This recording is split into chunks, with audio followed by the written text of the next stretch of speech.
It begins with a sense of triumph that feels long overdue. George Jefferson has spent years imagining this moment, picturing himself stepping out of a cramped past and into something bigger, brighter, and undeniably better.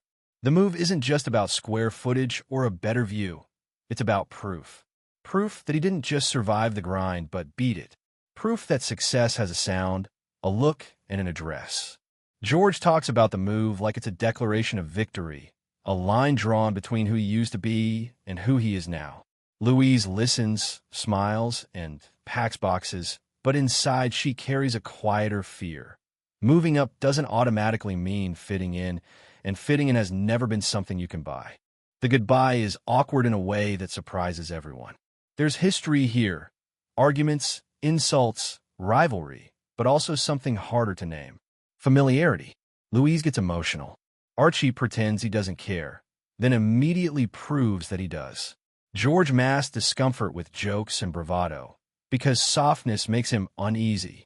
Leaving the old place feels right, but it also feels like tearing away something that anchored them, even when that anchor was heavy. When they arrive at the new apartment, George explodes with pride. He gives a tour like a man unveiling a monument to himself. He points out space, layout, design, and especially the bathrooms, counting them with delight as if they're medals earned in combat. This is luxury to George, not elegance, but abundance. Louise walks behind him, trying to imagine herself living here, trying to picture neighbors who don't know her name and hallways where friendliness isn't automatic. George calls it progress. Louise wonders what progress costs. The first neighbor answers that question in the most unexpected way. Harry Bentley appears, polite to the point of being unsettling, cheerful, affectionate, and completely unconcerned with the boundaries George is trying to establish. Bentley doesn't behave like someone impressed by George's rise. He behaves like someone who assumes friendship is immediate and intimacy is normal. He smiles too much. He touches too easily. And then he makes a request that throws George completely off balance. He wants George to walk on his back to relieve pain. George freezes. He doesn't understand the request, doesn't trust it, and doesn't know how to refuse without looking ignorant. So he agrees, and in doing so experiences the first crack in his fantasy of control. On his first day in the new building, George is already out of his depth. Louise laughs it off. Bentley thanks him sincerely.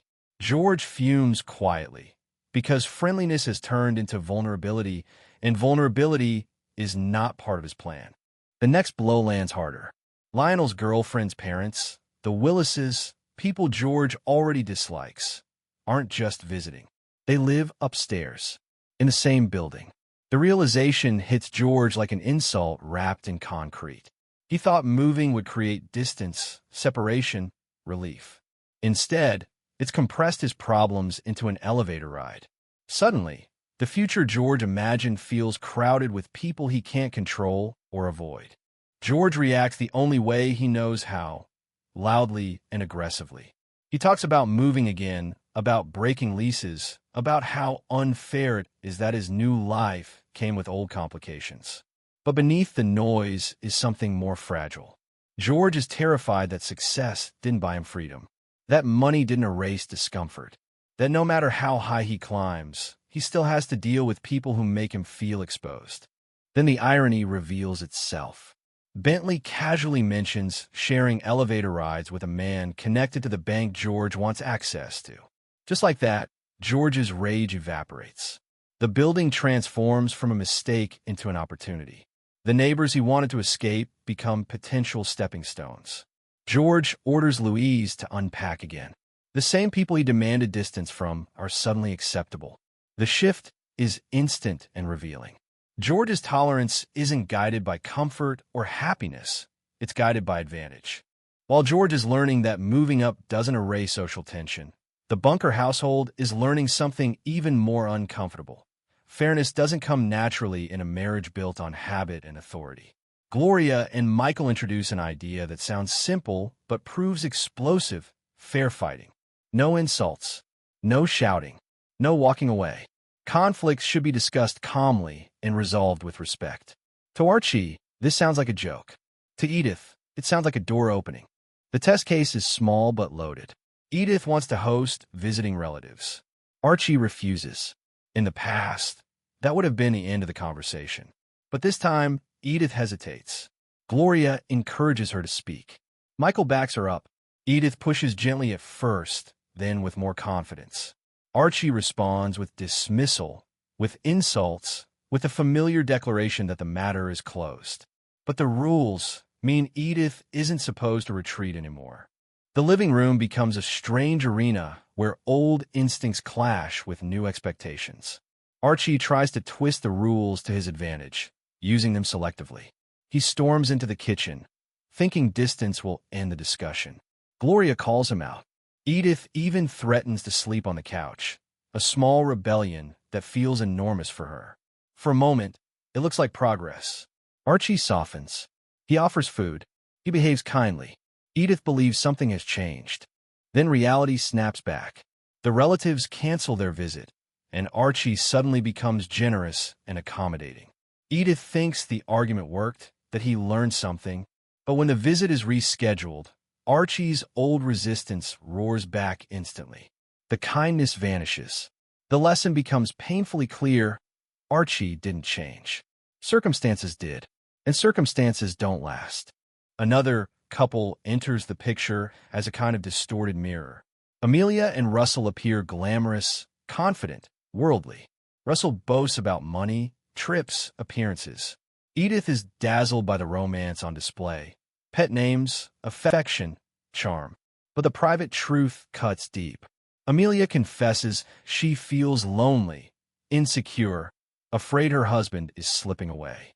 The luxury is real, but the intimacy is gone. She's tried changing herself to keep Russell's attention, and it hasn't worked. The perfect image is a shell. Archie, meanwhile, sees through Russell's arrogance. He doesn't admire it. He resents it. Russell treats loyalty like an inconvenience money can solve. Archie, for all his flaws, believes in staying put, in stubborn commitment. He may insult Edith daily, but the idea of abandoning her disgusts him. It's an ugly kind of loyalty, but it's loyalty all the same. The final conflicts turn toward everyday morality. Archie brings home supplies from work, insisting it's normal, justified, deserved. Michael argues it's stealing. Gloria admits she's bent rules too. The family confronts how easily people justify small wrongs when they feel entitled or overlooked. Irene, Edith's friend, refuses to play along. She challenges Archie directly, threatening the comfortable illusion that everyone bends the rules the same way. Archie panics, not because he feels guilty, but because consequences feel close. He tries to apologize while also negotiating silence. Irene doesn't accept it, and then irony strikes hard. Archie's own plywood is stolen. The man who defended bending the rules is suddenly furious about being wronged. The hypocrisy is exposed without mercy. Across these stories, a single theme repeats. Moving up doesn't fix insecurity. It changes its shape. George gains space but loses control. Edith gains a voice but learns how fragile progress can be. Gloria and Michael chase fairness and discover how hard it is to practice. Archie demands justice while granting himself exceptions. Everyone wants dignity. Everyone fears vulnerability. And that's why the stories land. Because beneath the shouting and comedy, they show something uncomfortably real. Success doesn't cancel fear. Love doesn't eliminate conflict. And progress doesn't move in a straight line. People stumble forward anyway, negotiating pride and pain one argument at a time. Because even when nothing is fully solved, showing up again is the only way anything ever changes.